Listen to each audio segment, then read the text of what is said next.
ഈശോ മിശിഹായ്ക്ക് സ്തുതിയായിരിക്കട്ടെ. Smile and start your day with Jesus. ഈ പ്രോഗ്രാമിലേക്ക് നിങ്ങളെ സ്നേഹത്തോടെ സ്വാഗതം ചെയ്യുന്നു. ഞാൻ ശ്രീ വർഗീസ് പായിക്കാട്ട്.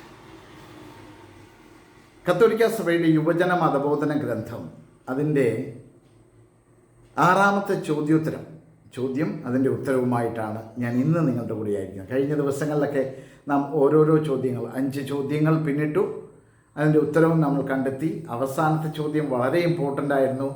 അത് നമ്മുടെ കണ്ണ് തുറപ്പിക്കേണ്ട ഒരു ചോദ്യമാണ്. കാരണം നമ്മുടെ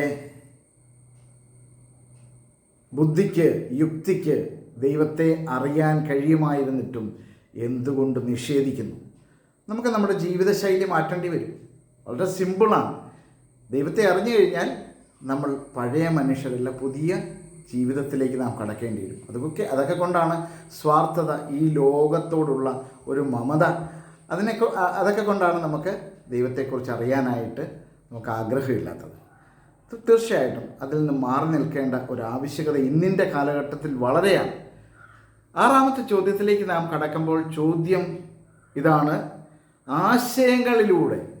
പലവിധ ആശയങ്ങളിലൂടെ നമുക്ക് ദൈവത്തെ നമ്മുടെ ബുദ്ധിക്ക് ഗ്രഹിക്കാൻ കഴിയുമോ? ദൈവത്തെ ഗ്രഹിക്കാൻ നമുക്ക് സാധിക്കുമോ?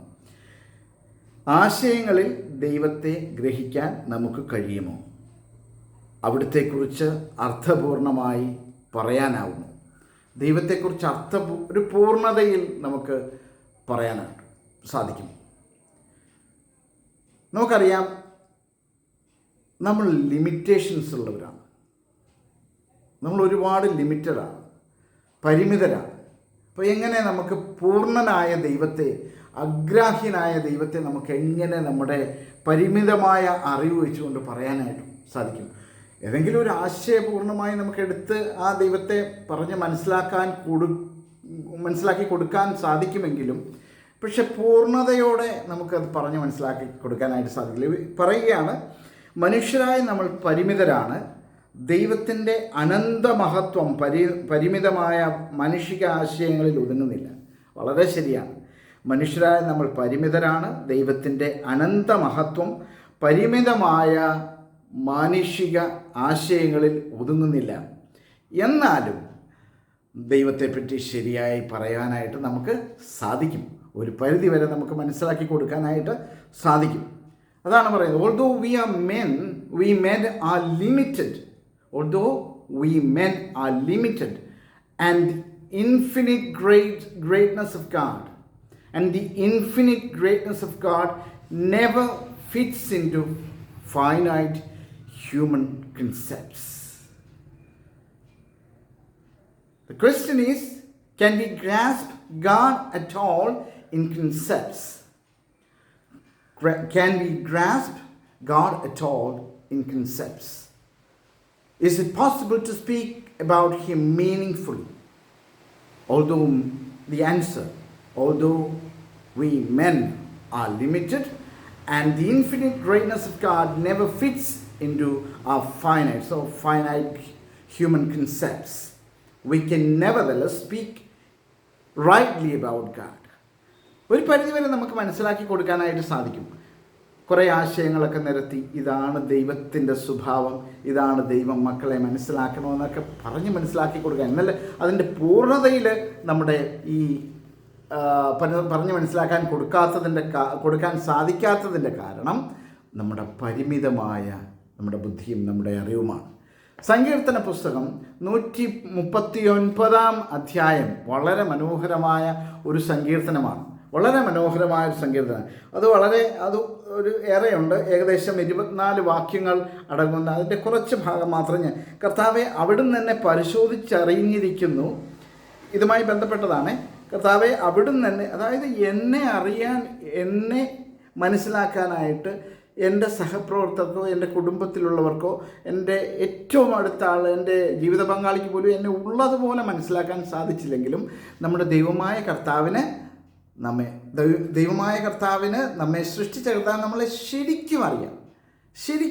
പക്ഷെ ആ ദൈവത്തെ മനസ്സിലാക്കാനോ അറിയാനോ നമുക്ക് പരിമിതമായ അറിവുണ്ട്. പൂർണ്ണതയിൽ അറിയാനായിട്ട് സാധിക്കില്ല.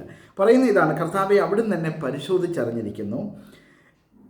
എൻ്റെ വിചാരങ്ങൾ അവിടുന്ന് അകലെ നിന്ന് തന്നെ മനസ്സിലാക്കുന്നു. എൻ്റെ നടപ്പും കിടപ്പും അങ്ങ് പരിശോധിച്ചറിയുന്നു. എൻ്റെ മാർഗങ്ങൾ അങ്ങേക്ക് ഞാൻ എന്താ ചെയ്യാൻ പോകുന്നത്, എൻ്റെ മാർഗങ്ങൾ കൃത്യമായിട്ട് അങ്ങേക്ക് അറിയാം. ഒരു വാക്ക്, വളരെ ശ്രദ്ധിക്കണേ, ഒന്ന് ശ്രദ്ധിച്ചേ, ഒരു വാക്ക് എൻ്റെ നാവിലെത്തുന്നതിന് മുൻപ്, ഒരു വാക്ക് ഞാൻ പറയാൻ പോകുന്നതിന് മുമ്പ്, എൻ്റെ നാവിലെത്തുന്നതിന് മുൻപ് തന്നെ കർത്താവേ അത് അവിടുന്ന് അറിയുന്നു.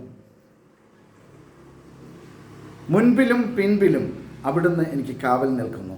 അവിടുത്തെ കരം എൻ്റെ മേലുണ്ട്. ഇതൊന്നും നമ്മൾ കാണുന്നില്ല, പക്ഷേ ദൈവത്തിൻ്റെ കരം എൻ്റെ മേലും നിങ്ങളുടെ മേലും ഉണ്ട്. ഈ അറിവ് എന്നെ വിസ്മയിപ്പിക്കുന്നു. കണ്ടോ, ഈ അറിവ് എന്നെ വിസ്മയിപ്പിക്കുന്നു. എനിക്ക് അപ്രാപ്യമാം വിധം അതുന്നതമാണ്. ആ അറിവ്, ദൈവത്തെക്കുറിച്ചുള്ള അറിവ് എനിക്ക് അപ്രാപ്യമാം വിധം ഉന്നതമാണ്. അതാണ് ദൈവം. ദൈവത്തെക്കുറിച്ച് നമ്മുടെ പരിമിതമായ അറിവ് വെച്ചുകൊണ്ട് മനസ്സിലാക്കാൻ എങ്കിൽ പോലും മറ്റുള്ളവർക്ക് മനസ്സിലാക്കി കൊടുക്കുവാനായിട്ട് നമ്മുടെ പരിമിതമായ അറിവ് വെച്ചുകൊണ്ട് നന്നേ നമുക്ക് കഴിയും.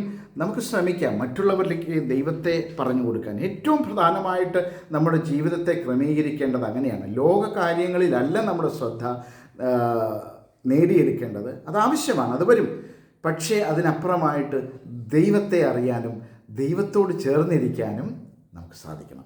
ഇതെങ്ങനെ സാധിക്കും എന്ന് ചോദിച്ചു കഴിഞ്ഞാൽ കത്തോലിക്ക സഭയുടെ മതബോധന ഗ്രന്ഥം പറയുന്നത്, ദൈവത്തെപ്പറ്റി എന്തെങ്കിലും പറയണമെങ്കിൽ നാം അപൂർണമായ ബിംബങ്ങളും പരിമിതമായ ആശയങ്ങളും ഉപയോഗിക്കുന്നു. അതുകൊണ്ട് നമ്മുടെ ഭാഷ ദൈവത്തിൻ്റെ മഹത്വത്തോട് തുല്യമല്ലെന്ന വ്യവസ്ഥയ്ക്ക് വിധേയമായാണ് നാം പറയുന്നതെന്തും. ഇനി എന്തുകൊണ്ടാണ്, എങ്ങനെ പറയണം?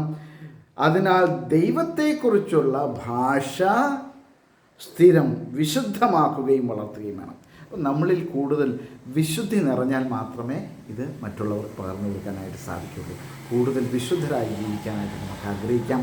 ദൈവത്തെ പകർന്നു കൊടുക്കാൻ, അശുദ്ധമായത് നമ്മുടെ ജീവിതത്തിൽ നിന്ന് ഒഴിവാക്കാനായിട്ട് നമുക്ക് ആഗ്രഹിക്കാം. ദൈവം നിങ്ങളെല്ലാവരെയും സമൃദ്ധമായിട്ട് അനുഗ്രഹിക്കട്ടെ. ഒരു മിനിറ്റ് കൂടിപ്പോയി കേട്ടോ, ക്ഷമിക്കണം. ദൈവം അനുഗ്രഹിക്കട്ടെ. ആമേൻ.